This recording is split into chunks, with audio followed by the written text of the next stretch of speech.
अस्सलाम वालेकुम फ्रेंड्स, आप देख रहे हैं टैक्स दोस्ती वीडियोस। और आज हमने कहा कि टैक्स दोस्ती फॉर कंपनीज़ भी शुरू करें, ताकि जो है अभी रिसेंटली एससीसीपी ने एमनेस्टी इशू की है, आप अपने पुराने फॉर्म्स और रिटर्न्स फाइल कर सकते हैं। आज हम बात करेंगे हाउ टू फाइल फॉर्म 1।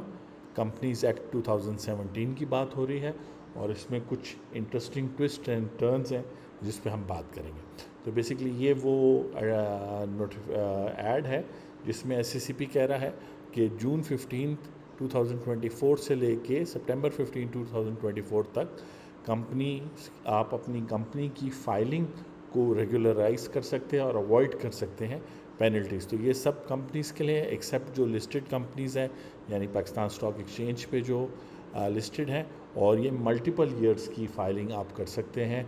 और ये ग्रेट अपॉर्चुनिटी है कि आप ना सिर्फ पेनल्टी अवॉइड करें बल्कि अपनी कंपनी की प्रोफाइल भी बेहतर करें।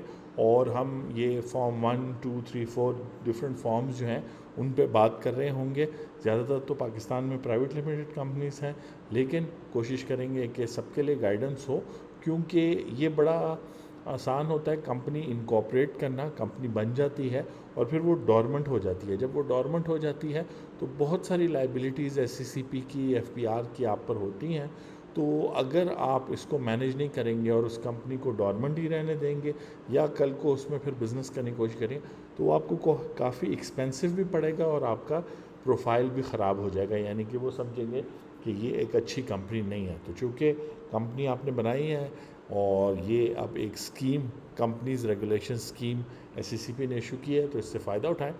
सबसे पहले हम ये देखते हैं कि कंपनी इनकॉर्पोरेशन के टाइम जो लोग कंपनी को इनकॉर्पोरेट कर रहे होते हैं, बेशक कंसल्टेंट्स होते हैं, लेकिन जो लोग एक्चुअली इंटरेस्टेड होते हैं, जो नाम चूज़ करते हैं और जो डायरेक्टर बनते हैं, शेयर होल्डर बनते हैं, चीफ एग्जीक्यूटिव, तो उनको हम कंपनी बनने से पहले प्रमोटर्स कहते हैं। और वो कंपनी का नेम, कंपनी के ऑब्जेक्टिव्स बताते हैं। प्राइवेट लिमिटेड के लिए 2 डायरेक्टर्स और 2 शेयर होल्डर्स जिसको आप कहते हैं, लेकिन हम उनको सब्सक्राइबर कहते हैं। 2 या अगर प्राइवेट लिमिटेड कंपनी नहीं है, पब्लिक लिमिटेड है, तो 2 से ज़्यादा लोगों का नाम देते हैं प्रमोटर्स का। मेमोरेंडम ऑफ आर्टिकल वो डॉक्यूमेंट होता है जो कॉन्स्टिट्यूशन होता है आपकी कंपनी का। ये बताता है कि आप कौन कौन से काम कर सकते हैं और कौन कौन से काम ऑब्जेक्टिव्स, आप बिज़नेस ऑब्जेक्टिव्स नहीं कर सकते, और अगर आप ये वायलेट करेंगे तो इसकी अलग से पेनल्टीज़ है। इसी तरह आर्टिकल ऑफ एसोसिएशन आपके रूल्स रेगुलेशन होते हैं कि मीटिंग्स कैसे होंगी, बोर्ड ऑफ डायरेक्टर्स की, शेयर होल्डर्स की, डिविडेंड कैसे दिया जाएगा।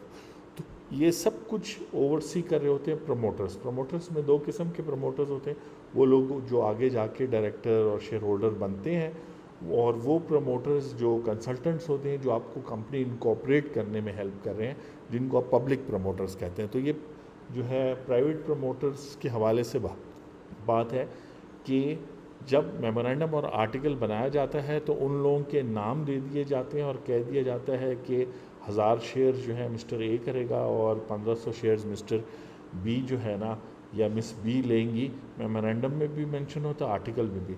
तो बेसिकली वो सब्सक्राइबर्स बन जाते हैं, subscriber to memorandum and article, और वहाँ से सब्सक्रिप्शन मनी का कॉन्सेप्ट है जिसके लिए फॉर्म 1 फिल किया जाता है। यानी कि बेसिकली जो लोग इनिशली सीड मनी पैसे कंपनी में डाल रहे हैं ताकि कंपनी स्टार्ट हो जाए। अब कंपनी स्टार्ट होने के कई मतलब होते हैं। प्राइवेट लिमिटेड में सिंपली आप इसको इनकॉर्पोरेट कर लें, उसके एक्सपेंसेस पे कर लें, बैंक अकाउंट ओपन कर लें और सिंपली आप अपनी ट्रेडिंग या सर्विस बिजनेस शुरू कर लें।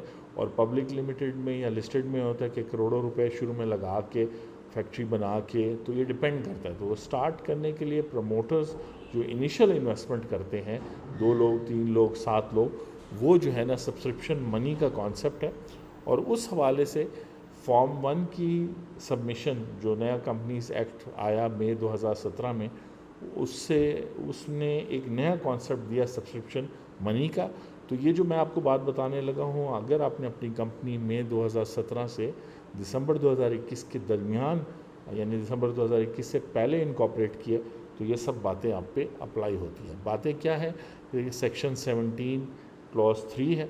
वो कहता है कि एक तो क्लॉज 2 ये कहता है कि एक तो ये पैसे लाजमन विद इन 30 डेज़ आपने बैंक अकाउंट में डालने हैं। ये बात हो रही है इन लोगों के लिए जो मई 2017 से दिसंबर 2021 से पहले जिन्होंने अपनी कंपनीज इनकॉर्पोरेट की और अब डॉर्मेंट है, उन्होंने ये स्टेप नहीं किया। तो एक तो पेनल्टीज़ उन पर ड्यू हैं, और एक और बड़ी इंपॉर्टेंट बात है जो मैं इसके बाद बताऊंगा कि ये जो सब्सक्रिप्शन मनी है ये प्रूफ करता है कि आपका जेन्युइन बिजनेस है। तो आपने नहीं डाला, और इसी तरह आपने auditor certificate with in 45 days of incorporation, यानी विद इन 30 डेज़ आपका बैंक अकाउंट ओपन हो गया। उसमें आपने सपोज़ करें आपका पेड अप कैपिटल 1 लाख रुपए है, ऑथराइज 10 लाख रुपए है, तो आपने 1 लाख रुपए पेड अप कैपिटल डाल दिया, 40,000 एक ने डाल दिया, 60,000 दूसरे ने डाल दिया। तो ये आपने फिज़िकली कैश डालना है, वो आप फिर अगले दिन निकाल भी सकते हैं, लेकिन आपने डालना है। और फिर with in 45 days auditor, chartered accountant या कॉस्ट एंड मैनेजमेंट अकाउंटेंट ने लिस्ट अपना लेटर है, अपने लेटर हेड पे, ऑडिट फर्म के लेटर हेड पे सर्टिफाई करना है, और उसका फॉर्मेट है, सब कुछ है।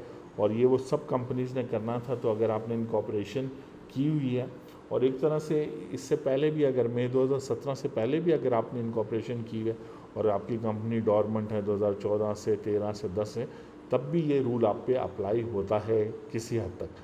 तो ये करना ज़रूरी था, एक्चुअल पैसा डालना और उसका सर्टिफिकेट इशू करना ज़रूरी था। फिर उसके बाद दिसंबर 2021 में कानून चेंज हुआ, और कानून चेंज होने के बाद एक तो उस पैसे को भी बैंक अकाउंट में डालने की ज़रूरत नहीं थी, यानी आप उसको ना डालते तो भी, और दूसरा ये है कि ऑडिटर का सर्टिफिकेट भी ज़रूरी नहीं था उस पर डालने के लिए। ठीक है जी। अच्छा, अब पेनल्टीज़ की बात आती है, क्योंकि जो ये सारी रेगुलराइजेशन स्कीम SCCP ने 15 जून से 15 सितंबर तक आपको दिए, ये पेनल्टी से वेवर आपको दिया कि अगर आपने फॉर्म 1 फाइल नहीं किया, आप भूल गए, या सबसे बड़ी बात यह है कि अगर आपने बिज़नेस शुरू कर लिया और फॉर्म 1 फाइल नहीं किया, तो बेसिकली वो लोग जिन्होंने दिसंबर 2021 से पहले कंपनी इनकॉर्पोरेट की थी, उनकी तो कंपनी ही कोलैप्स कर गई। यानी कानून कहता है कि उनके सब्सक्रिप्शन शेयर्स जिसको कहते हैं वो इनवैलिड हो गए, कैंसिल हो गए, ऑटोमेटिकली कैंसिल हो गए। और जो है जब उनके कैंसिल हो गए तो उनका as a shareholder, as a subscriber ही स्टेटस ख़त्म हो गया। तो ये बड़ा टेक्निकली और लीगली बड़ी ख़तरनाक बात है। तो इस बात से बचने के लिए, यानी पेनल्टी से भी ज़्यादा ख़तरनाक बात यह है कि आप अपनी कंपनी को बचा लें। आफ्टर ऑल आपने पैसे दे के इनकॉर्पोरेट किए थे। तो अगर आपने अपनी कंपनी जो है, ये स्टेटमेंट नंबर 1, कि अगर आपने अपनी कंपनी दिसंबर 2021 से पहले इनकॉर्पोरेट की है, तो आप इस एमनेस्टी स्कीम, इस रेगुलराइजेशन स्कीम में फॉर्म 1 फिल कर लें, सिंपल फ़ीस दे दें, वरना जो है 5 टाइम्स ज़्यादा फ़ीस देनी होती है, और पेनल्टी अवॉइड कर लें, और इससे बढ़ के बाद अपनी कंपनी को इस्टेब्लिश कर लें। दूसरा ये है कि अगर आपने दिसंबर 2021 के बाद भी किया तो ठीक है, आप पे कोई पेनल्टी तो ड्यू नहीं है, और ना ही आपकी सब्सक्रिप्शन मनी के या सब्सक्रिप्शन शेयर्स ऑटोमेटिकली कैंसिल होंगे। लेकिन कानून में लिख दिया गया है कि ये जो पैसे आपसे ड्यू हैं, यानी सपोज़ करें आप मिस्टर ए हैं और आपने 4 कंपनीज़ हैं, उनमें अपने आप को एज़ प्रमोटर शो करके सब्सक्राइबर शो किया हुआ है कि मैं इन मेमोरेंडम में, और कहाँ पर 1 लाख, कहीं पे 10 लाख, कहीं पे 15 लाख आपके नाम के अगेंस्ट लिखे हुए हैं, और आपने पे नहीं किए। यानी फॉर्म 1 तो इसीलिए है ना कि आप इवेंचुअली तो पे करेंगे, इवन अगर अब कानून चेंज हो गया तो वो जो आप पे करेंगे तो फॉर्म 1 पर शो करेंगे। तो ये डेट शो हो रहा है। तो कल को आप इलेक्शन के लिए खड़े होते हैं, कल को आप कहीं नॉमिनेशन पेपर्स देते हैं, कहीं पर आप किसी भी जगह पे जहाँ पब्लिक ऑफिस है करते हैं और आपके नाम पे है, तो ये चूँकि आपने अपनी वेल्थ स्टेटमेंट में अगर शो नहीं किए होंगे, और ये डेट एक तरह से आपका, मतलब ये आपकी एक तरह से इन्वेस्टमेंट है, और ये कंपनी ने आपसे रिसीव करने हैं, तो आपको ये पेमेंट करनी है, ये आपकी लाइबिलिटी है। तो ये क्वेश्चन रेस किया जा सकता है कि इतने पैसे आपने इन्वेस्ट किए थे, ये आपकी लाइबिलिटी थी, ना आपने अपनी लाइबिलिटी शो की, ना आपने अपना एसेट शो किया। तो उस वजह से ये काफ़ी प्रॉब्लम हो सकते हैं। मतलब SCCP की पेनल्टी तो अपनी जगह, यानी वो तो आप पे नहीं लगेगी अगर अब आपने कंपनी रिसेंटली फॉर्म की है या दिसंबर 2021 के बाद फॉर्म की है। लेकिन फिर भी इसके जो सेक्शन 17 सबसेक्शन 2 को इस तरह से रीवर्ड किया गया है, लिखा गया है कि ये लाजमन एक डेट है जो सब्सक्राइबर से रिसीव करना है, बेशक वो